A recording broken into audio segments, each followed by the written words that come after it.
Bienvenue à tous les fans de Casablanca 360. N'oubliez pas de liker, commenter et vous abonner pour ne rien manquer de nos prochaines vidéos. Dans cette vidéo, nous parlerons d'un énorme scoop au Real Madrid. Mais avant cela, nous aborderons d'autres sujets très importants concernant notre club bien-aimé. Premièrement, le possible transfert d'Enzo Fernandez au Real Madrid a suscité un débat parmi les supporters merengues. Le milieu de terrain argentin, actuellement au Chelsea, est un joueur talentueux avec un grand potentiel. Mais est-il vraiment ce dont l'équipe blanche a besoin en ce moment? La direction londonienne a clairement indiqué qu'elle est prête à s'en séparer si une offre convaincante est faite, et le Real Madrid a été désigné comme l'un des principaux intéressés. Cependant, plusieurs facteurs invitent à remettre en question la pertinence de cette opération. Depuis son arrivée en Premier League en 2023, après un transfert onéreux depuis Benfica, Enzo Fernandez a été un joueur clé pour le Chelsea, mais son impact n'a pas été aussi déterminant que prévu. Malgré sa qualité technique et sa capacité à distribuer le ballon, ses performances ont été marquées par l'irrégularité et n'a pas réussi à s'imposer comme un milieu de terrain dominant en Premier League. De plus, le Chelsea traverse des difficultés financières et cherche à équilibrer ses comptes, ce qui laisse penser que l'Argentin est plus une opportunité de marché qu'une véritable nécessité sportive. Sur le plan sportif, le Real Madrid possède déjà l'une des meilleures équipes au monde au milieu de terrain. La présence de joueurs comme Eduardo Camavinga, Aurélien Tchouaméni, Jude Bellingham et Fede Valverde rend le transfert d'Enzo Fernandez inutile. Ces milieux de terrain ont prouvé leur valeur dans l'équipe et leur adaptation au jeu du Real Madrid. Incorporer Enzo pourrait créer un problème de surpopulation au milieu de terrain, affectant la progression de ces jeunes talents qui ont déjà démontré leur importance dans le schéma de Carlo Ancelotti. Un autre aspect à considérer est le prix du transfert. Le Chelsea a payé une somme astronomique pour Enzo Fernandez lorsqu'il a recruté de Benfica et chercherait maintenant à récupérer une grande partie de cet investissement. Dans ce contexte, le Real Madrid devrait débourser une somme très élevée pour s'attacher à ses services, ce qui pourrait limiter la capacité du club à renforcer d'autres positions réellement nécessaires. Avec un marché de plus en plus inflé, faire un grand investissement pour un milieu de terrain qui n'a pas été décisif en Premier League pourrait être une erreur stratégique. D'un autre côté, le Real Madrid a été lié à d'autres milieux de terrain de plus grande envergure et expérience au plus haut niveau, comme Rodri du Manchester City ou même Jamal Musiala, deux joueurs qui semblent plus alignés avec la politique de recrutement du club blanc. Rodri, par exemple, est un milieu de terrain avec une grande capacité tactique et une expérience de l'élite, étant un joueur clé dans le schéma de Guardiola. Musiala, quant à lui, est un jeune talent qui pourrait apporter créativité et déséquilibre dans la zone offensive. Si le Real Madrid a l'intention de renforcer son milieu de terrain, ces options semblent plus judicieuses que celles d'Enzo Fernandez. De plus, l'arrivée de l'Argentin au Real Madrid pourrait créer des problèmes dans le vestiaire. Un transfert de cette envergure impliquerait des minutes garanties pour Enzo, ce qui pourrait affecter des joueurs comme Camavinga ou Tchouaméni, qui ont travaillé dur pour gagner leur place dans l'équipe titulaire. Vaut-il vraiment la peine de déstabiliser la dynamique de l'équipe pour un joueur qui n'est pas une nécessité urgente sur le plan tactique? Enzo Fernandez est un milieu de terrain avec une bonne passe et une vision du jeu, mais il n'est ni un spécialiste défensif ni un joueur avec un grand déploiement physique.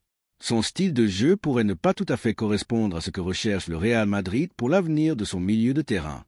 Dans une équipe où l'intensité et la solidité défensive sont clés, miser sur un profil plus équilibré comme celui de Rodri ou même privilégier la croissance de Tchouaméni semble plus sensé. Enfin, il y a la question des supporters. Les Madrilènes ont vu le club réaliser des transferts stratégiques ces dernières années, misant sur des jeunes joueurs avec une grande marge de progression.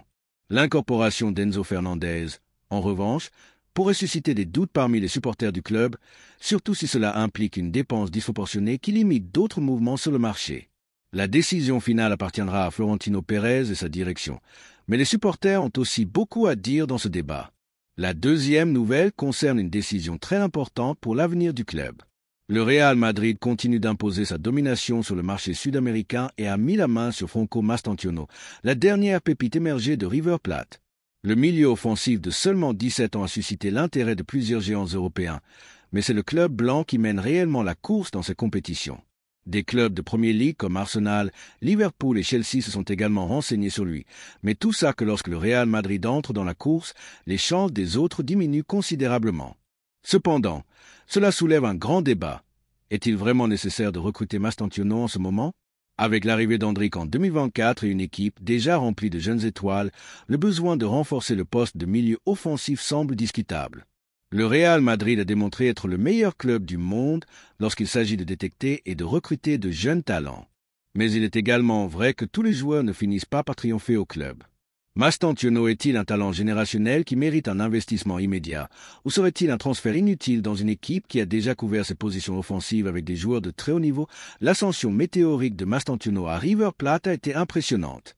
Depuis ses débuts avec l'équipe première au début de 2024, il a démontré une technique exquise, une grande vision du jeu et la capacité de déséquilibrer dans le dernier tiers du terrain.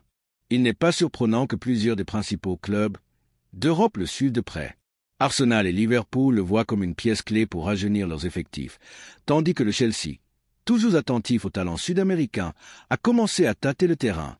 Mais avec son historique impeccable dans la capture de jeunes promesses, le Real Madrid semble avoir l'avantage. La clause de résiliation de l'Argentin est fixée à 35 millions de livres, une somme assumable pour le club blanc. Cependant, il y a des facteurs qui invitent à la prudence.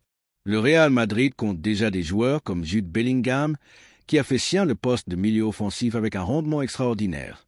De plus, des footballeurs comme Arda Güler attendent leur opportunité, et bientôt Endrick rejoindra l'effectif.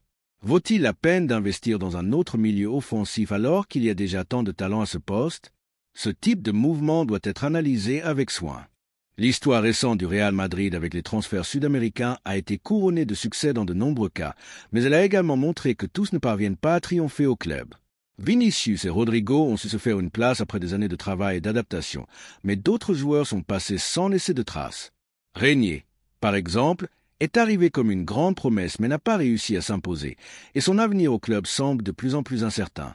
Mastantuono court-il le risque d'être un cas similaire? De plus, il y a la question de l'adaptation au football européen. Ce n'est pas la même chose de briller en Liga Argentina que de le faire au Real Madrid, où la pression est maximale et chaque match est une finale. Endrick a démontré posséder une mentalité et un physique privilégié qui le rendent apte à faire le saut immédiatement. Mais Mastantuono est-il au même niveau? A-t-il la maturité et la constance nécessaires pour rivaliser dans l'une des ligues les plus exigeantes du monde? Pendant que le Real Madrid pèse sa décision, le FC Barcelone et Manchester United ont également été liés aux joueurs. Les Catalans, qui vivent une crise économique permanente, auront difficilement les moyens de rivaliser avec la solvabilité du Real Madrid. Il ne serait pas surprenant que les Blaugrana tentent de convaincre le joueur avec leur discours habituel de projet jeune, bien que leur capacité à conclure ce type de transfert reste limitée.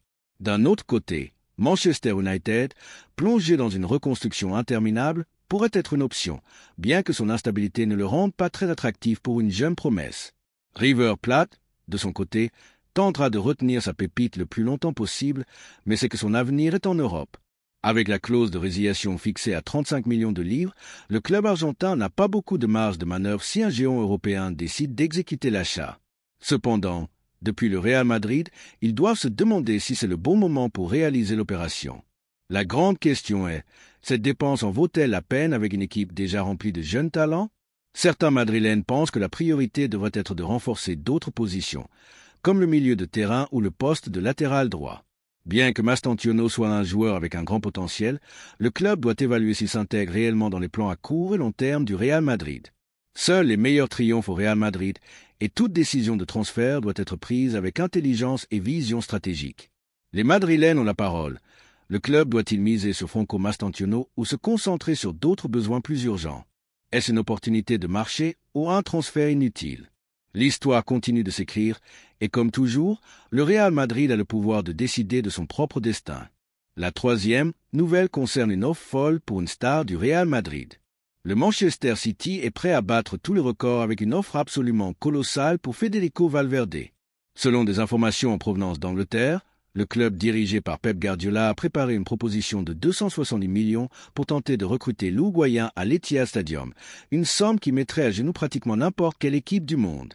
Mais au Real Madrid, cette offre a été accueillie avec une totale indifférence. Pour Florentino Pérez, Valverde est intransférable et il n'envisage même pas d'ouvrir des négociations. Le message de la direction blanche est clair, Fed ne se touche. Le City est désespéré de renforcer son milieu de terrain avec un joueur qui combine qualité, physique et polyvalence, et en Valverde, ils ont vu le footballeur parfait. Guardiola est un admirateur de l'Uruguayen depuis longtemps et pense qu'il s'intégrerait parfaitement dans son système. Cependant, il y a un petit détail que le technicien catalan semble ignorer. Le Real Madrid n'est pas un club vendeur, encore moins lorsqu'il s'agit de joueurs fondamentaux pour le projet présent et futur. Valverde n'est pas seulement un milieu de terrain d'élite, C'est une pièce clé dans le vestiaire blanc et un footballeur qui représente toutes les valeurs qui ont fait la grandeur du Real Madrid. Ce n'est pas un hasard s'il a hérité du numéro 8 de Toni Kroos, un numéro qui a été synonyme de qualité, de leadership et de grandeur dans l'histoire récente du club.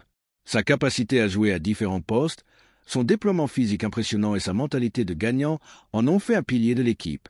Florentino Pérez lui-même a clairement indiqué qu'il n'y a aucune intention de vendre Valverde. Pour le président du Real Madrid, l'Uruguayen est intouchable et même une offre de 270 millions ne changera pas cette position.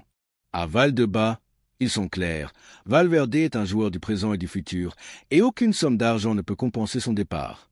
Mais le plus important dans toute cette affaire est la posture du joueur lui-même. Valverde a démontré à plusieurs reprises son amour pour le club et son désir de continuer à triompher au Santiago Bernabéu.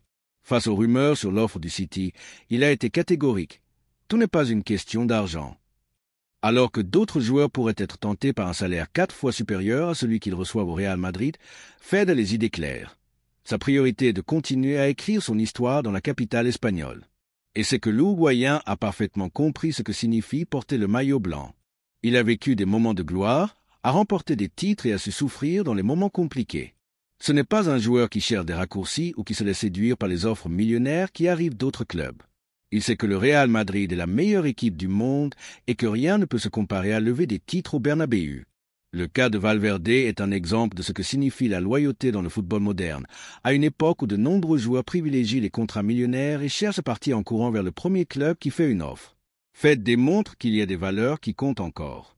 Alors que certains cherchent à gonfler leur compte bancaire aux dépens de leur carrière sportive, ils préfèrent se consolider comme une légende du plus grand club du monde. Et c'est que, au-delà de l'argent, il y a des choses qui ne s'achètent pas. L'histoire, le prestige et la grandeur d'un club comme le Real Madrid n'ont pas de prix. Valverde le sait, et c'est pourquoi sa seule intention est de continuer à porter le maillot blanc. Pour lui, jouer au Bernabéu, disputer les finales de Ligue des Champions et se battre pour tous les titres possibles est ce qui compte vraiment. Du point de vue du Real Madrid, accepter une offre comme celle du City ne serait pas seulement une erreur sportive, mais aussi un coup porté à son identité. Vendre Valverde signifierait affaiblir l'équipe et renforcer un rival direct en Europe. Guardiola veut recruter l'Uruguayen parce qu'il sait que c'est un footballeur différentiel. Mais au Real Madrid, ils ne sont pas disposés à commettre la même erreur que d'autres clubs qui ont accepté de vendre leurs stars à des équipes de Premier League. De plus, le vestiaire blanc n'est pas non plus disposé à perdre un joueur aussi important que Valverde. Ses coéquipiers le voient comme un leader au sein de l'équipe, un footballeur qui transmet son énergie et qui donne toujours le meilleur de lui-même à chaque match. Ancelotti, de son côté, a été clair dans sa position. Valverde est fondamental pour son schéma et il n'imagine pas l'équipe sans lui. Mais cette insistance du City met également en évidence une autre réalité, la peur que suscite le Real Madrid en Europe. Guardiola sait que le club blanc est le grand dominateur du football continental et que s'il veut rivaliser à armes égales, il doit lui enlever des pièces clés. Ce n'est pas un hasard si le City a jeté son dévolu sur Valverde, un joueur qui a démontré être décisif dans les grands rendez-vous et qui a été protagoniste lors de nuits magiques de Ligue des Champions. Le Real Madrid, cependant, n'a aucune intention de céder. L'histoire l'a démontré à maintes reprises. Les grands joueurs ne quittent pas le Bernabéu, ils y restent et deviennent des légendes. Valverde est en bonne voie pour faire précisément cela, et ni Guardiola ni le City ne pourront changer son destin. Maintenant, la question est posée aux supporters madrilènes. Que pensez-vous de cette offre du City? Pensez-vous que le Real Madrid devrait envisager de vendre Valverde pour une somme record, ou pensez-vous qu'il est un joueur intransférable? La vérité est que, au-delà de l'argent, il y a des joueurs qui n'ont tout simplement pas de prix, et Valverde en fait sans aucun doute partie. Laissez-nous votre avis dans les commentaires.